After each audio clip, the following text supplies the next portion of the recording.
kumshukuru Mwenyezi Mungu mwingi wa rehema kwa kunipa nafasi hii adhimu ya kusimama tena katika bunge lako tukufu la Jamhuri ya Muungano wa Tanzania.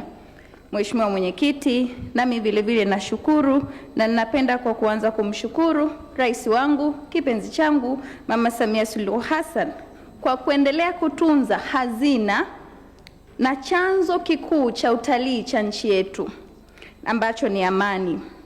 Amani kwa tafsiri ya nje inaonekana kama ni kitu chepesi sana, lakini kwa tafsiri ya ndani ni kitu kigumu sana. Kwanza kukitunza, kukienzi na kukiheshimu. Nasi tunaona umuhimu na maana halisi ya amani katika uchumi wa taifa lolote. Tunaangalia wenzetu wa Dubai, wa nchi za Umoja wa Falme za Kiarabu. Tunaona tangia vita ya Iran na Israel imeanza, wamepoteza kwa kila siku, kutokana na takwimu za World Trade and Tourism Council, kila siku iliyokuwa inapita walikuwa wanapoteza dola za Kimarekani milioni 600. Kwa hiyo hii inatuonesha haijalishi utakuwa na vitu vingapi vizuri, pale ambapo hapata kuwa na amani, hakuna mtu atapenda kuja kwenye taifa lako. Vile vile napenda kumshukuru Makamu wa Rais Balozi Dr. Emmanuel John Nchimbi kwa kuendelea kuweka umuhimu katika mazingira na muungano wa taifa letu kati ya Tanzania bara na Zanzibar. Muungano vile vile unaonekana kama ni kitu ambacho ni chepesi sana, lakini ni kigumu sana. Kuna mataifa mengi ambayo yamewahi kuwa na muungano, lakini mpaka leo hii muungano wetu kihistoria ni muungano unaodumu zaidi ya miaka na miaka, na hilo ni jambo la kuendelea kupongeza.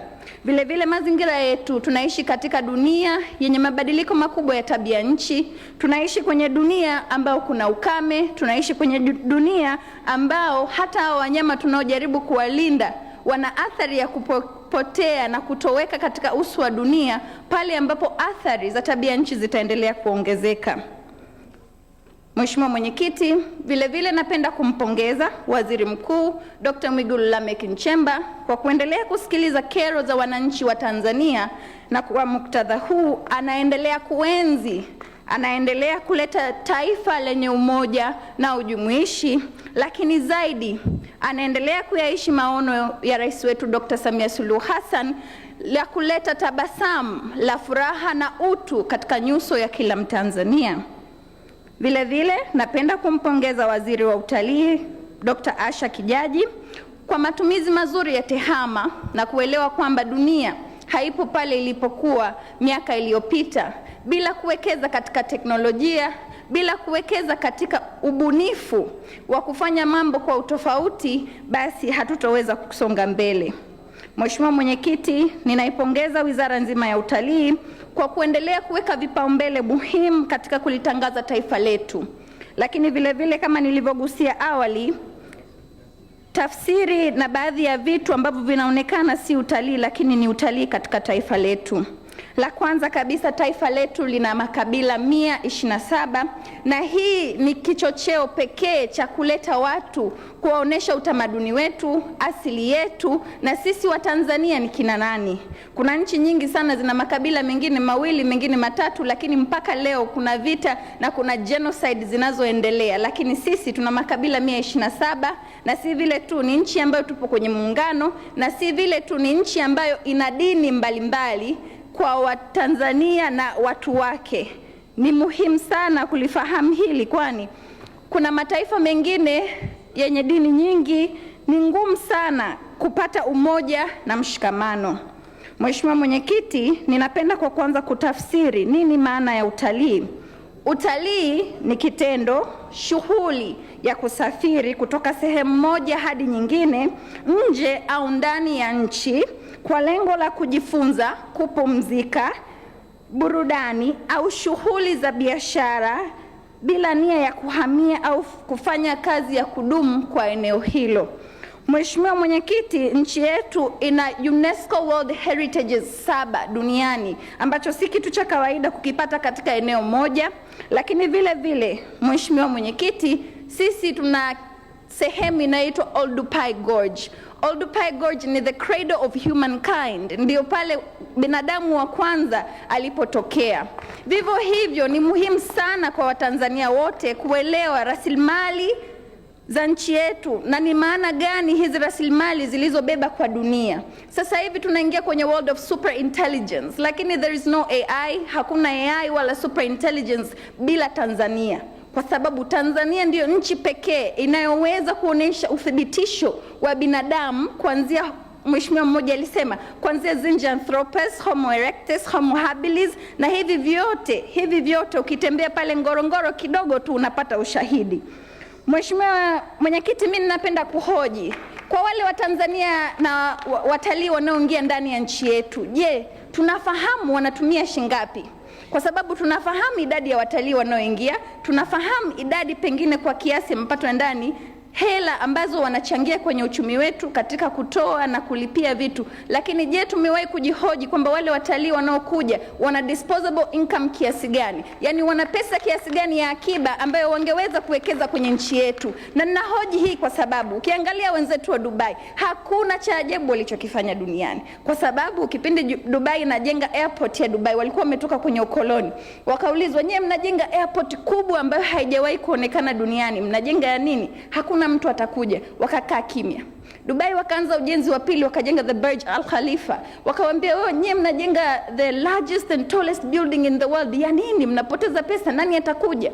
Wakakaa kimya vile vile. Wakaendelea kujenga, wakajenga Mall of the Emirates, wakajenga na vitu vingine. Lakini hii inalenga katika nini? Hii inalenga katika uwekezaji. Uwekezaji na utalii sasa hivi si kile unachokiona. Uwekezaji na utalii ni kile unachoweza kukitengeneza kwa kutumia kile ulichonacho. Vile Mheshimiwa Mwenyekiti, mimi nilikuwa naomba jambo moja tu. Sisi kama Watanzania tuwekeze katika kutengeneza miji ya kitalii tofauti na ile tunayoifahamu. Kwa sababu leo tunapoenda kubuni the Tanzanian Tanzanite City for world travel, inamaanisha nini? Inamaanisha kwa kila mtalii anayeingia katika taifa letu, tunaweka lengo ya mega and giga projects ambazo tutazijenga, ambazo zitakuwa za mfano. Na kupitia hii Tanzanite visa ambayo ninasema, hawa watalii hatutawatumia tu kwa kupiga picha wanyama wetu na kuwapeleka, lakini tutawatumia wao kujenga infrastructure yetu ya ndani, na kama vile ambavyo tunajenga special economic zones kwa ajili ya uwekezaji wa cement, wa chuma, vile vile tunapaswa kujenga special economic tourism zones ambazo zinaenda kututofautisha sisi na wenzetu. Kwa sababu kusema kwamba tuna simba, kusema kwamba tuna ndovu, kusema kwamba tuna hiki tuna hiki, wenzetu vile vile wanavyo, lakini sisi tunapaswa kutafiti zaidi dunia inaelekea wapi. Wenzetu wa China kule Chengdu wamejenga mji ambao treni zenyewe zinapita mita 200 juu. Kuna treni inaingia hadi kwenye makazi na nyumba ya watu, kuna apartment zimefungamana na aquariums. Kwa hiyo sisi vile vile kwa jiografia ya nchi yetu na umuhimu wake na utofauti wake, tuna nafasi kubwa sana ya siku moja kusema kwamba Tanzania is the world's destination for tourism, na sio utalii wa wanyama, hata utalii wa teknolojia. Kwa sasa hivi kuna mataifa hayana wanyama hata mmoja, lakini wana teknolojia. Mheshimiwa Mwenyekiti, kwa kumalizia, mimi ningependelea kusema mambo yafuatayo. Kuna sekta zetu muhimu ambazo zinapaswa kufungamana na sekta ya utalii, na sekta yetu mojawapo ni sekta ya michezo na entertainment, kwa sababu siku hizi watu hawasafiri kuona vitu, watu wanasafiri ku-experience vitu. Kuna mtu anafahamu kwamba nikienda Indonesia, nikienda Bali au nikienda Cancun, kwamba kule naenda kutafuta nini? Kama Ibiza watu wanaenda kufanya starehe tu, hakuna lingine. Kwa hiyo sisi tuna nafasi, tuna visiwa vingi sana. Sio mbaya hata kidogo tukivitenga vingine kwa ajili ya mambo fulani, na sisi vile vile tukajirebrand. Sio lazima kila siku Tanzania tuwe the same Tanzania. We have a chance to rebrand our country and invest. Asante Mheshimiwa Mwenyekiti, napenda kukushukuru na vile vile naunga mkono hoja. Asante sana Margaret Baraka Ezekiel kwa mchango wako. Nani tunahitaji moja jenzizi kwenye bunge. Nilimuita